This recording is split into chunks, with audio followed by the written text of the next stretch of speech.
Hey, folks.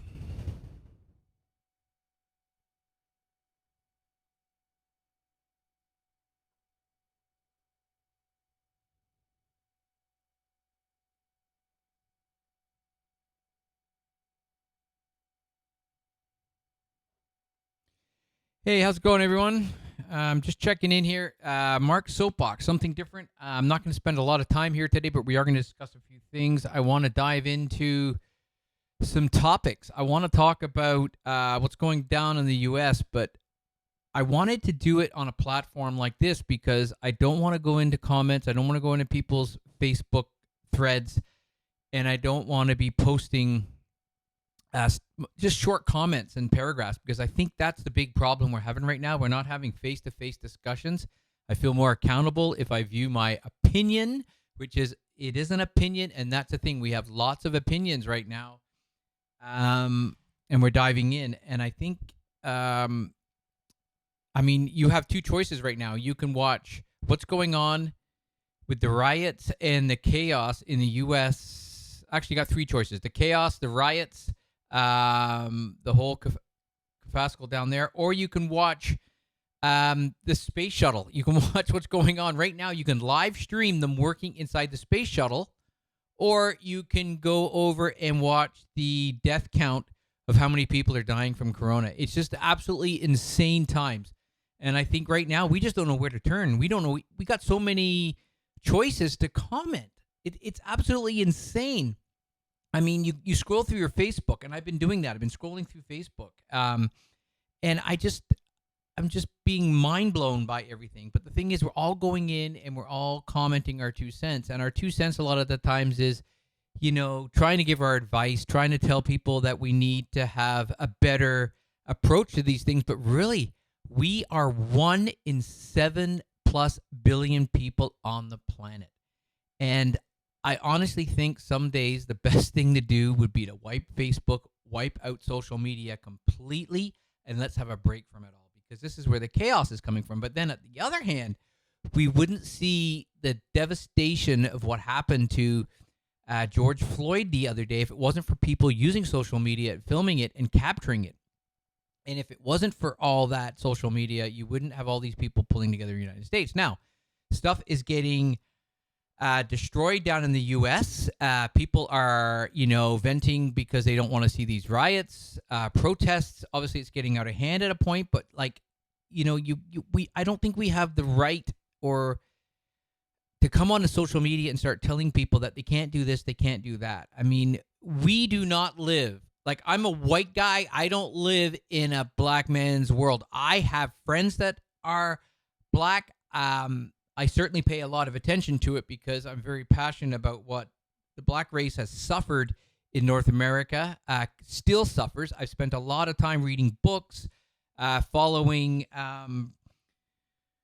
Brian Stevenson, who's been advocating his whole life to get people off death row that have been wrongly accused. Imagine that. The system in the U.S. is out of control, and this is basically just a reflection of that. So, people are talking about, they shouldn't be burning down these stores. They shouldn't be doing this. They shouldn't be doing that. We don't live that life. Right now in the United States, there's so much poverty, which, again, we don't think of because we think of New York City, we think of L.A., we think of California, the coast, Florida. We have family that live in Florida. Don't forget that United States, parts of United States are worse than a third world country. It's just poverty struck. It is absolutely insane. And the people that are living in these communities are suffering so much. You imagine right now, you don't have a job, you can't work, you're being told to stay home, you've got nothing, and then the next day you're on social media and you see a black man being kneeled upon to his death. Why he's being filmed, why other people are standing around. He's calling for his mother, who apparently is not even alive. It's just a devastation. The man dies because someone was kneeling on top of him. And it was a police officer. It wasn't just a bystander where you could jump in and take him off. You jump in and grab that police officer, try to take the police officer off George Floyd, you're going to get tased or shot.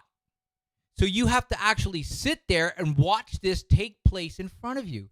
It's horrific. We have to understand that before we go on Facebook and start commenting whether or not these people should be smashing down, stores. Now, I've been listening to a young lady talking here on Facebook. I don't have her name because I just turned on my Facebook before. I was out in the garden all day, and I've just turned it on now, and I saw this young lady talking, and I'm actually blown away by how well she talked.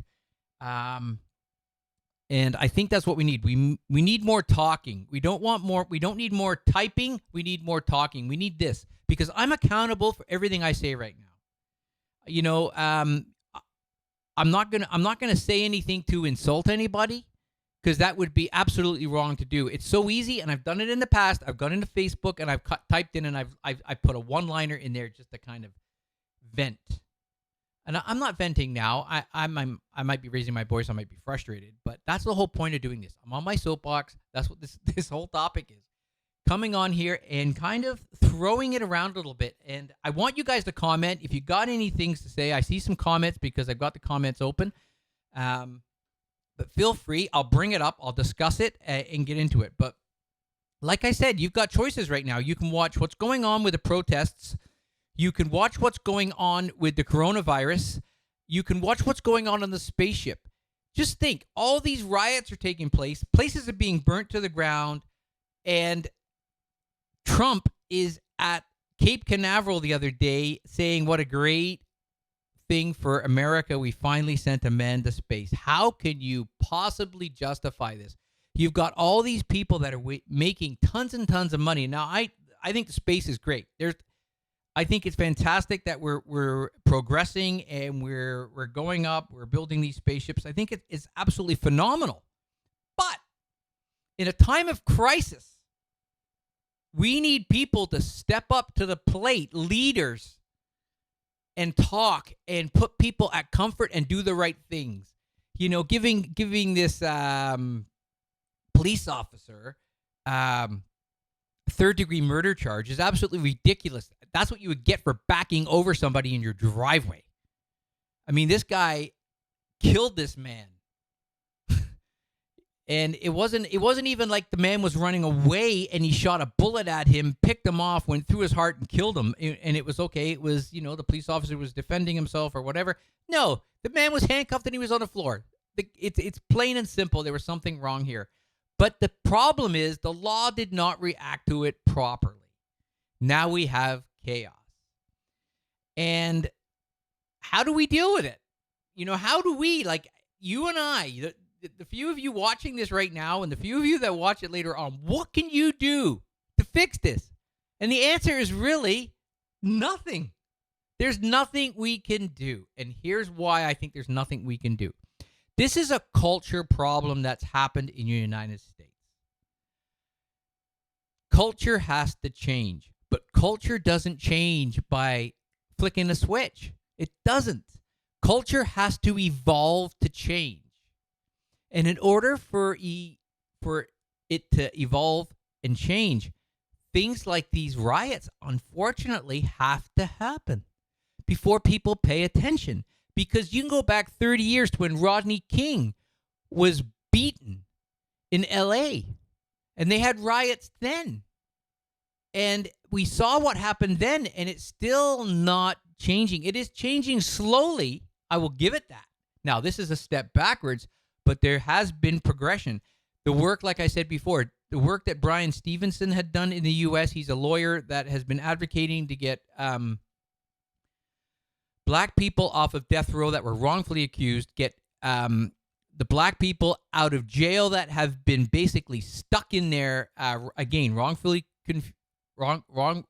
accused, basically having to deal with taking a plea bargain, otherwise taking a risk of going to jail for 15, 20 years for something, again, they didn't do. I mean, these are the heroes down there that are making changes because we have this system in place for so many years that has been taking advantage of these people, of these crimes. Marijuana in the United States. Some states you can smoke marijuana. Some states, people are in jail for 40 years. How messed up is the society in the United States? It's absolutely insane. And I don't think we're doing the right things. We need to stand behind these people. And listen, these people that are rioting in the streets right now, sure, there's going to be looters out there. There's definitely. But again, you've got a pandemic going on right now. There's people that don't have food. There's people in Canada that are struggling right now. I mean, luckily enough, the Canadian government has stepped up to the plate, probably like no other government, and has been handing out like $2,000 for somebody who falls into the category CERB. And $2,000 in a time of crisis can definitely get you out of trouble. Like it could actually, if there's two incomes in the house, $4,000 right now is pretty good. And, it's really helping, but there's got to be people that don't qualify for that or are in a bit of a pickle right now that can't do anything. So, and again, we've all, we want to help out. We want to do what we can. But again, we're talking about a lot of people in this planet, a lot of people in North America, and we need to help them. Yeah. So Hillary's saying here, I feel white people, we need to voice and be aware of the racism. Yes, exactly. We are responsible as well to stand up and stand behind and make people aware. Like, I want people to know that my whole life I've been aware of what black people have had to deal with. I've seen it. I've had close friends that have had it happen to them where they've been ridiculed because, some racist whatever has, made their lives hard. I've seen it, been involved in it, and it's absolutely horrific. I grew up in a time in a high school where racism was there. When I was in high school, it was I went in 78. That's a long time ago. We had maybe a handful of non-Caucasians in our schools. And we all got along well. We didn't have any issues. There might have been people that said stuff amongst themselves, but I know my group of friends, we all got along. But it was definitely there. And yeah, it's horrific. But the reason I want to come on here instead of typing something, because I know if I typed a paragraph or half a book, people wouldn't read it. I want people to come out here and voice their opinions. Record something and throw it out there. Yeah, well, Hillary's saying that her partner, he is Italian, and he has a beard. He has a facial beard, and he honestly looks like a Muslim with the beard. People get him mixed up, and I can see it happening. I can see it. I mean, I'm a thinker. I think about this stuff. I see situations. It's so horrific, and I think we need to stand up and we need to let people know. It's just like the whole we've gone through the whole pride thing, where people are accepting or I don't even know what the right wording is for this, because to me it's absolutely insane that we have to have these discussions still where people have to accept someone being gay. I mean, that's absolutely insane, but it still goes on. To me, I might think it's ridiculous. That's not an issue, but it is, because people are still getting bent out of shape about this. They've been brought up, but they don't understand. They feel uncomfortable. I mean, I have a group, especially with arts and music. I have a lot of friends that are gay, lesbian, transgender, whatever. So for me, I'm in that world and it doesn't bother me. I don't step out of it that often. Unless I go to outside. If I work up in even up in Halliburton, it's mind-blowing.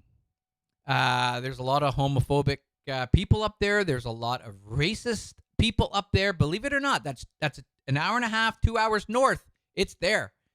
You travel outside of this city and you'll find it. It'll hit you like a brick. So it's definitely there. So we're definitely dealing with it all the time. So I guess going back to what I said initially, it's in the U.S., but it's up here as well. We tend to isolate ourselves from it. I mean, we also have opportunity to mold and frame our social media to suit our needs too. So if you've got somebody posting stuff on your social media, if someone starts posting, if you're a left wing and someone's posting right wing stuff, you can easily block them. You don't have to see it. But what you're doing is you're putting yourself in a little world too that's only catered to you, which isn't good either, because if you're going to step into understanding everybody, I think you need to dive into it. I think if you want to understand what racism is, you almost have to look inside it. You have to, you have to dive in and see what's triggering these people, what's causing it. And for me, I go back to the fact that they've been raised on this stuff. It's something that has been banged into their heads. It's like somebody who grows up in a cult, in a sense. You're going to basically grow up with all those values that cult brings to the table. And if you grow up in a house that is, hating on other races other than their own, then you're going to have those problems. The people are going to grow up, and that's a sad part. You got a 16-year-old, 17-year-old kid now running around the streets who is shooting his mouth off because that's all he's known. So he's also a victim.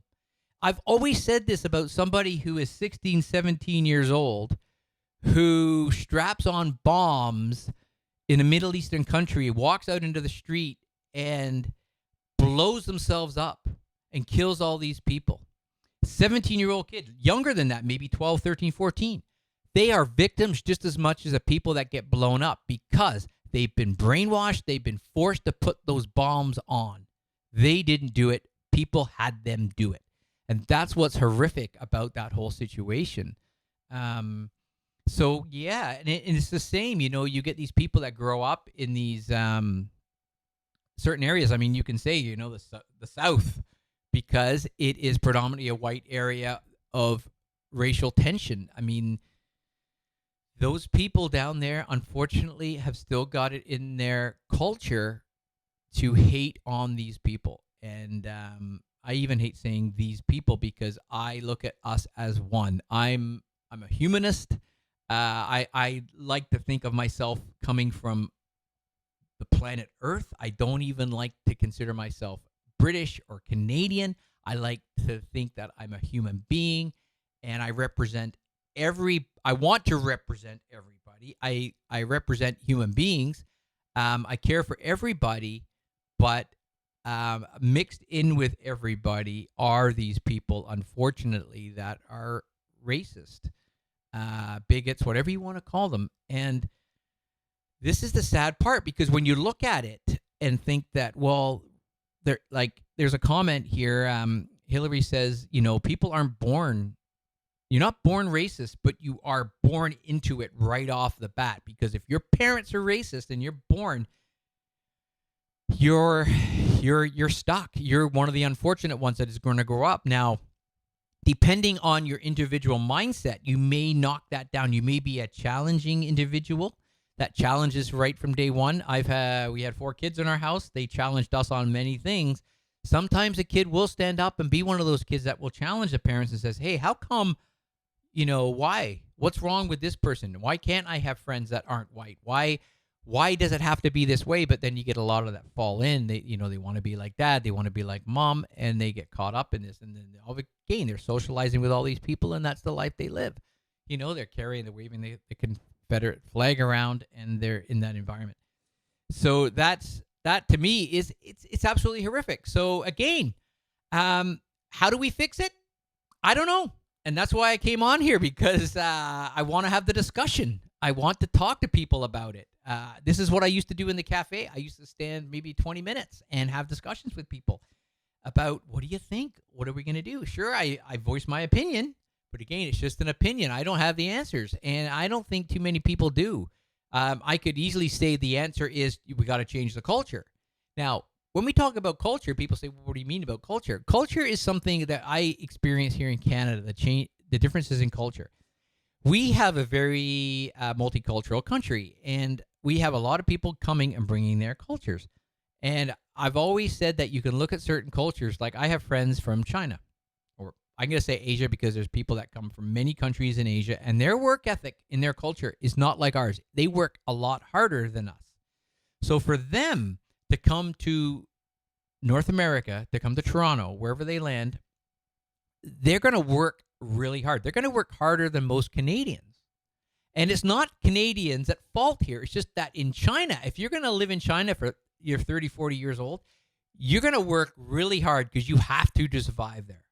And when you bring that culture and that work mentality to this country, you're going to eat it up. But if you come from a country that the culture is laid back, like let's say, for example, you come from one of the southern islands, let's say in the Caribbean. I've been to the Caribbean. I've worked with people from the Caribbean. Their workflow is completely different. It's more laid back pace. So if they want to come to Canada to work, they're going to have a harder time because the Canadian work ethic is faster. We work harder, or many of us do, but that again, that's individual now. That's different than I'm talking about the main culture. So they struggle when they come here because they don't have that ability in them and understanding that you got to hustle to get it done. And it's hard for them to do that. I've heard stories of people come, even the weather is enough to put some people off. So that's what culture is. So someone dresses in, let's say, for example, you're from, you're a Muslim, you come from the Middle East and you come to Canada. You've worn those, let's say you're 30 years old, 40 years old. You've worn those clothes for 30 or 40 years old. How can a Canadian expect that individual to come to Canada and all of a sudden have to completely change differently? I'm wearing a T-shirt right now. The reason I'm wearing a T-shirt is because I feel most comfortable in this. I've worn T-shirts all my life. I'm not putting on a tie and a shirt and a dress coat to do this little get up here. No, I'm wearing what I feel comfortable in. If I was to go to the Middle East and I had to all of a sudden wear some sort of garment that I'm not comfortable in, then obviously if I had a choice, I would choose this. Well, you come to Canada, you have a choice, so they choose to wear their clothing, and that's what they do. Now, obviously, as the new generation, they have kids, and their kids grow up, they go to school. The kids, again, they're not born to dress like that. It's something that they do. So the kid quickly changes into wanting to wear, whatever's going on, T-shirts, cool stuff, depending on the individual. So we have to be understanding, and I think most Canadians, there's a lot of Canadians that still don't, but I think most Canadians understand that, we have to be acceptable of these people. Again, these people I guess it's right. I don't know. Remember Don Cherry got picked up for using you people? And I've just said these people. So again, you can see what happens there. But I think that I guess it's right because we are talking about a certain culture at this point. So anyways, I'm from England. Coming from England, it's easy to come from England to Canada because we wear the same clothes in England. So I blended right in. My accent was there when I was a young boy, so it was kind of tough. But I spoke English, so I had it made. Imagine coming to this country, and I know there's some people probably listening right now. Imagine coming to this country and not speaking English. How bloody hard must that be? I can't even imagine going to another country and having to live and work. So, and yeah, I have friends that are from China, and they've maybe been here 10 years. And already they're speaking really good English and absolutely phenomenal how they're working so hard too. They've started businesses. They've come from China with pretty much nothing. Then they get set up, or they come to school here. They get set up. They work hard. They start a business. They bring their family, and they're living the dream. And I think that's what's amazing that this country offers. But again, you can see how these conversations go around in circles. Yeah, I don't know. I really don't know. I'm not going to stay on much longer here. I'm going to stay on maybe for another 5 minutes. I'm hoping that I can bring some guests on here to have conversations with. It would be great to talk to somebody else other than talking to the screen right now. There's been a few comments. Thank you so much. I appreciate it. But I think we need, as human beings, we need to come together and support these people, and we need to find the answers. We need to be more supportive to people that are struggling. I think we've seen something really shocking in the last few weeks with our seniors and how they are looked after in some of these private housing facilities, these senior residences. I think it's disgusting. It absolutely just rips through me. I don't have any family members in an environment like that. I think we would do everything in our power not to have somebody at this point in there. But I think we need, we talk about all these great things we do as a country. And again, they just in the U.S. they just put some guy up in space. We got a space station up there, and I'm all for the space station system. But how the hell can you justify having that going on at the same time you have a pandemic? People starving to death, people being choked to death by police officers in the main streets being videotaped. How can you justify all this? It's absolutely chaos.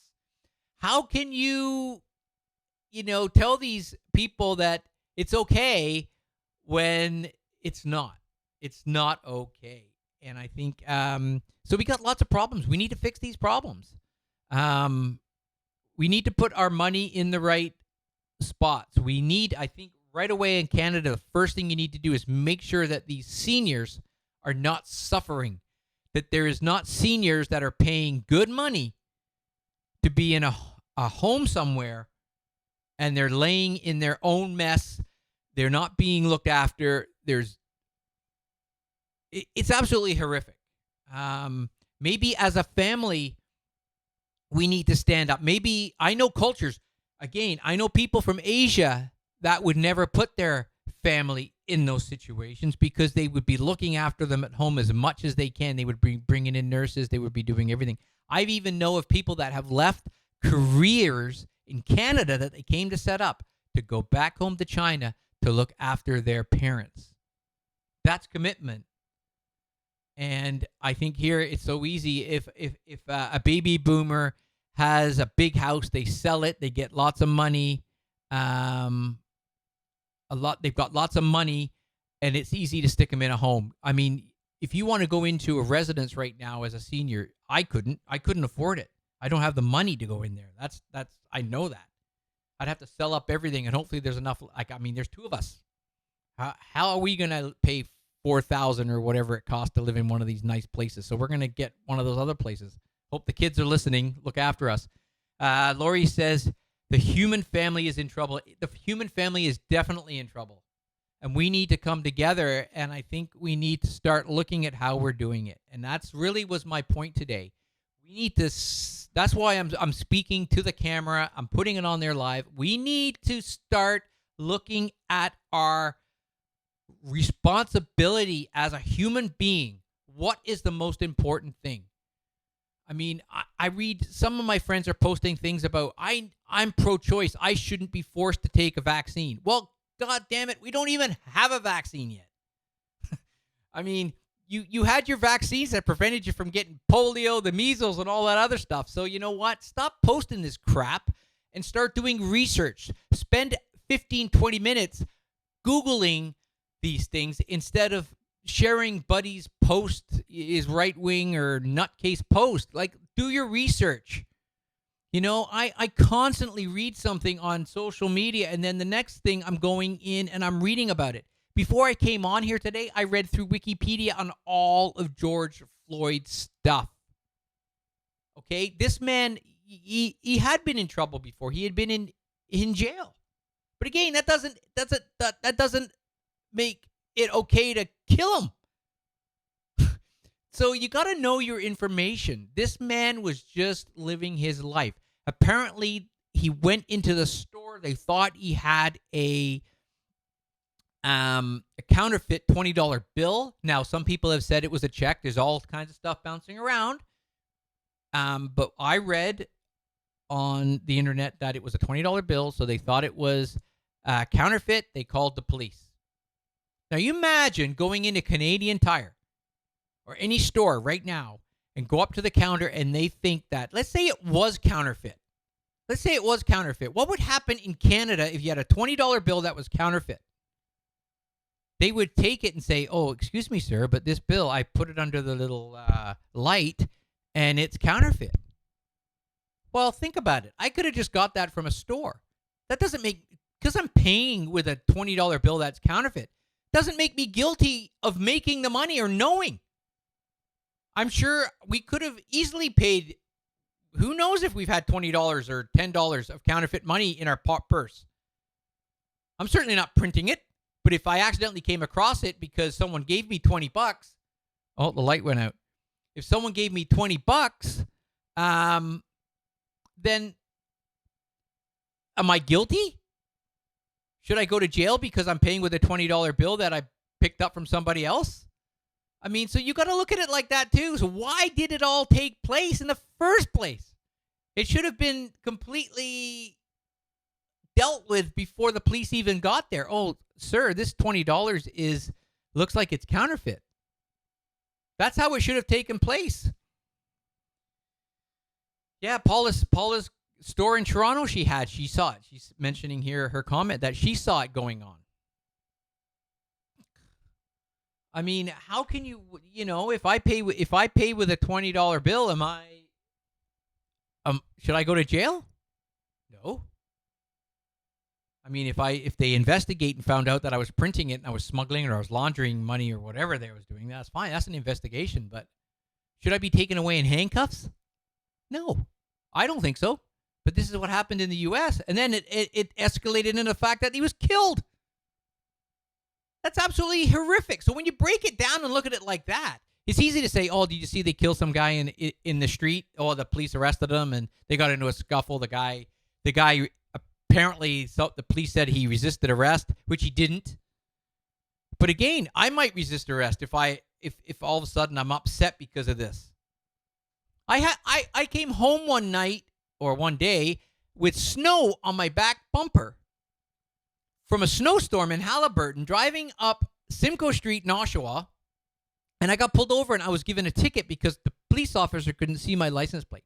How irate do you think I was for getting a $100 ticket because I came from a place that was snowing? Now, luckily enough, I was pissed and I was upset, but luckily enough, I kept my cool. But this guy was the biggest jerk for giving me this ticket. So I took it and I ended up having to pay it. I could have gone and fought it, and maybe I should have, but then I had to go through take a day off and do all that. It was absolutely ridiculous.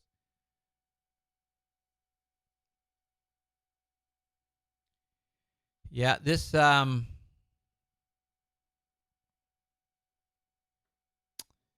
Lori says the American system is not broken. It's working just the way it was designed to dehumanize, colonize, and eliminate the other. And that is a big problem with the United States for sure. They have a system, and it's been like that for many, many years. I've read the books. I've read Jim Crow books. I've read it all. I've seen the path, and even still today, if you look back at the American presidents, what's gone on with the American presidents, it's been absolutely phenomenal. They brought in the war against crime, the war against drugs, and even Clinton, even Bill Clinton, who at first, I must admit, I thought he was a pretty decent president because I just watched the news. Then I did my research, and then I found out about the 3 strikes rule he brought in because he wanted to be tough. He wanted to get that Republican vote. So what he did was he says, if you get 3 criminal offenses, you're going away for a long, long time. And that's what he did. And then all of a sudden, the jail started filling up because they started arresting these people. And the minute they got 3 of these crimes, like, you're driving down the street, speeding or doing something, or you're smoking dope, they say you've got enough to, again, marijuana can get you in two right off the bat. You've got too much and you're smoking it. So they give you 1 for smoking it and 1 for carrying it. And then they give you another one on top of that. Maybe you've got a handgun. And the next minute, you're doing 40 years in jail. And the next minute, then your family loses its place of living. They're thrown out on the street. Even if you got out of prison, you can't get a freaking job because no one's going to hire you because you're a criminal. You can't get social assistance because you're a criminal. You're done. So you go to jail for 2 or 3 years in the United States for carrying marijuana. Even when you come out, you are screwed because you can't get nothing. They're not going to hire you, and the government is not going to give you anything because you're a criminal. And that's how the American system works. Black people in America are so disadvantaged, it's not even funny. Now, I'm sure there's a lot of black people that have wonderful jobs. They do really, really well. Same thing here with people, white people, whatever. But there's a lot of people suffering down there that are stuck. Again, they're born into the system. It's absolutely horrific. And the thing is, you only really start to see it if you start digging in and reading about it and understanding it and listening to the story, listening to the people. It's horrific. Can it evolve? It's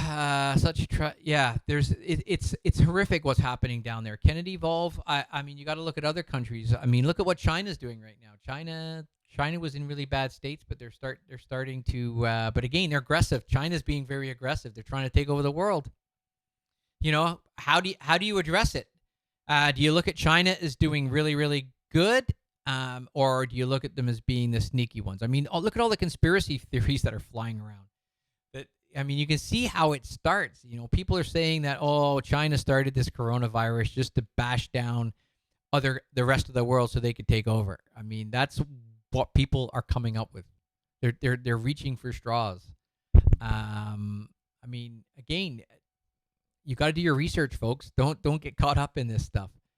But yeah, it is horrific. It's like the markets, like the food that they eat at these wet markets is a great example of how you need to step back and look at the whole situation, because this is something they've been doing forever. That's their culture. That's how they live. They buy this food. We think it's absolutely insane. But then again, I used to eat stuff in England that people think is disgusting. The Scottish people eat haggis that people in Canada think is disgusting. Their lives are different. They eat dogs. They eat dogs in those countries. Well, we eat cows. We eat pigs. What's the difference? You're attached to your dog. You're not attached to the cow. So again, that's a whole nother argument. But again, you have to look at it. You have to understand. You have to take the time to understand everything. Just don't jump on stuff. Do your research. So I guess if I could leave you with something, and when I say I leave you with something, God, who do I think I am? But what I do is I try my best to understand both sides of the story. That is important to me. And I've made a lot of mistakes in the past. I'm going to tell you, I'm an atheist. And I was a very militant atheist. I'm still against a lot of the things that the Catholic Church does. I mean, I think it's horrific that they get away with what they do, the abuse, everything like that. And I have friends that are Catholic, and I know at times I've been a little tough on them. But a few years ago, I started saying to myself, am I doing it justice by bringing this up all the time and talking about it and throwing it down someone's throat? Do you get further being the nice guy, not the bad guy? Will people listen to you if you explain yourself positively than being the negative guy, going around and beating a dead horse, so to speak? I think you need to start understanding these things and being more responsible as a human being. And responsibility comes with using social media correctly. Just don't go in there and vent if you're having a bad day. Again, just don't spread something. Don't read the headline and don't share something where you've only read the headline. Read the article or walk away from it. Don't share stuff that you don't understand. I've done it in the past. I've been guilty. I've shared stuff and then all of a sudden someone says, that was from 2015. You know what? I got stupid and I read the headline and said, yeah, bullshit. I'm not standing for that. Bang. So I'm not coming up here saying I'm perfect. I'm saying to you that I'm learning from my mistakes, and I'm also learning from what I see around myself. I'm learning from my friends. I'm learning from all these people that are speaking out. I'm going to go and listen to this girl talk. I'm going to throw that post in here. I was starting to, and I'm gonna go back and watch it after because I was very drawn into it. So I'm gonna do that. We got a comment here. We should not judge others, but see everyone as one. No religion, just one. Yeah, I would love to see. I don't know if you're saying what I think, like have no religion, we're all one. I think that's fantastic, but I think religion for a lot of people can be helpful. I think it's when we start using religion as a weapon, as a tool to manipulate other people. That's when I see a problem with it. If you're a priest and you're using your power because someone has put all their trust and faith in you and then you abuse it, I think you should be punished even more than somebody who made a mistake or did the one. You're in a situation, maybe that's even wrong what I've just said there, but that's why I'm here. I want to let people know you're going to do better off understanding stuff if you have this 20-minute discussion. I've been here 40 minutes so far. I've been here almost 40 minutes, and I'm just talking and sharing my ideas. And again, I have the answers? I don't think I do, but I would hope we can all come together as a race and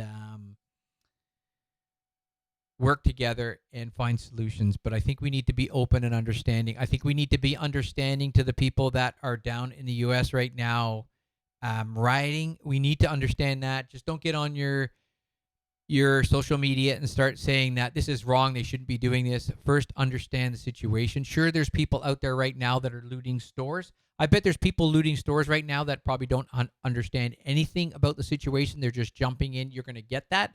Definitely going to get that. But I think the big picture is these riots started because a large part of America is upset.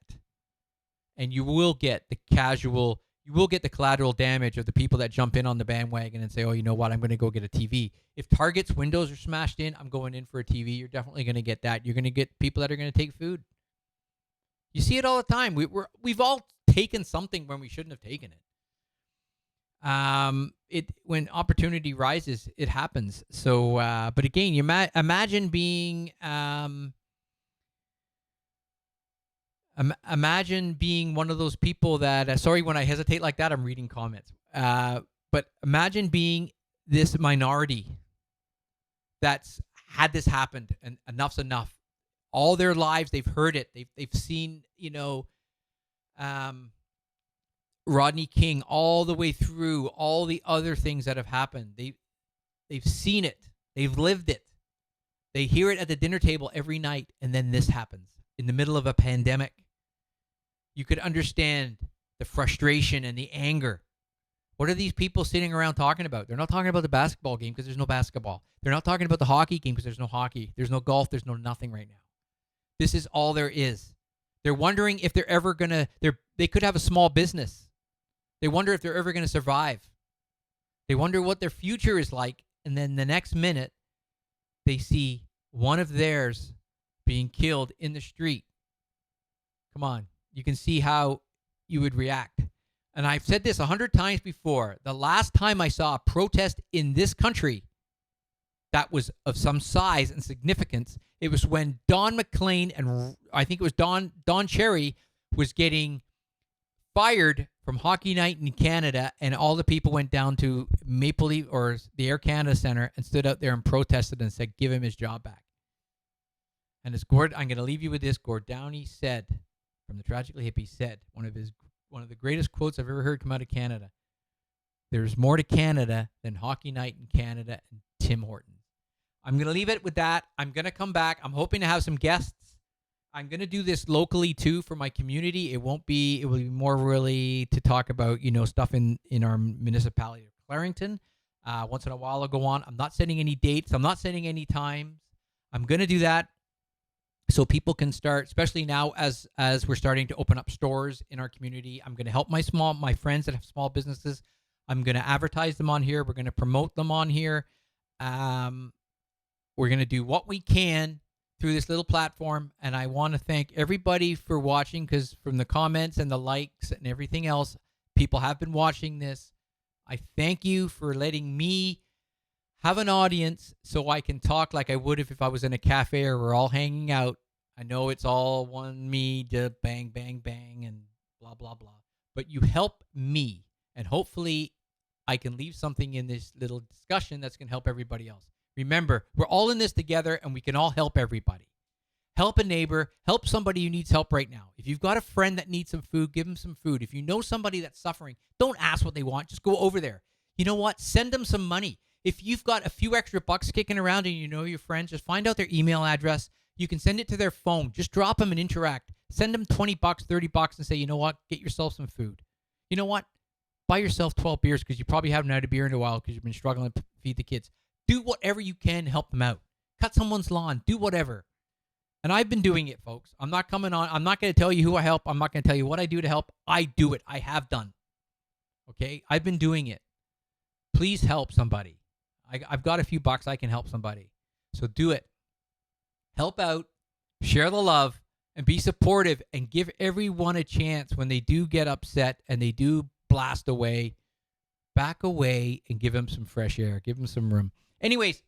Thank you so much for coming out to our first Mark Soapbox. I appreciate it. Love you guys. Take care. And thanks so much. And be safe. And Google.